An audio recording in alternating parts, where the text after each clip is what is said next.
When I was a little kid, my dad and my older sister used to play this game with me called Black Magic.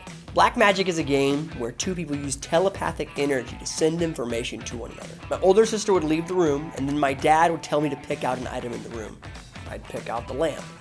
Then he would call my sister back into the room and telepathically send the message of the lamp to her. Then my dad would go throughout the room listing items in the room like a window, a book, the TV, the lamp. And then when he says the lamp, my sister would always know what the item was. Every single time for years, I could never figure out how they played Black Magic. And it wasn't until I was older where I became the older sibling and my little sister became the victim of Black Magic. My dad finally taught me the trick.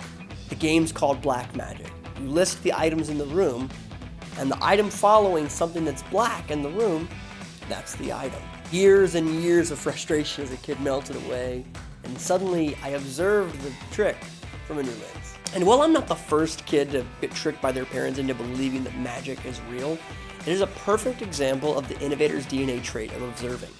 Innovators look at things differently. Not even just with their eyes, they hear, smell, and perceive the world around them differently than others. We see this in business all the time. At GE Healthcare, one of their product developers developed an MRI machine. It functioned perfectly. After spending millions of dollars in producing a perfectly performing machine, the product designer decided to perform some hospital visits to see what it looked like in the actual healthcare environment. Walking across one of the rooms, the product designer noticed that there was a kid screaming and crying and eventually had to be sedated before they could actually be put through the machine. When talking with the nurses and doctors, he found that over 80% of children had to be sedated when they were going to this MRI machine.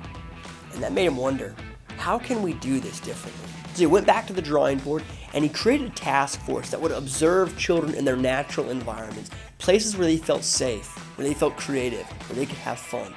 And they tried to see what they could take and associate into the MRI experience. Through their observations of times at museums, daycares, and other schoolyards, they came up with a beautiful solution. Change the way that kids see the MRI, changing the physical space and the environment that children saw the MRI in. For example, they gamified the experience by plastering beautiful, colorful stickers all over the MRI machine to make it appear like a pirate ship. And instead of flying into the CAT scan, it was actually a place to get treasure.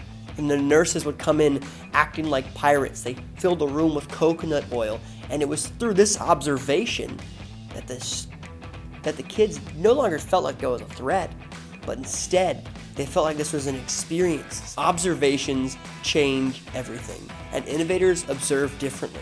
When you're an innovator, you don't just look for opportunities, you recognize them. Innovators in their DNA are able to identify associative experiences, see opportunities, and recognize where they can apply that experience elsewhere. Moreover, in our last video, we talked about the innovative DNA trait of questioning.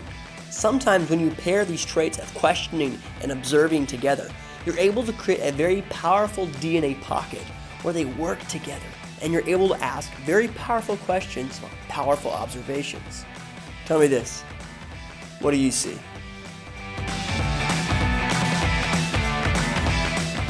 We've now covered 2 of the 4 Innovators DNA traits. Stay tuned for next time, and I'll see you then.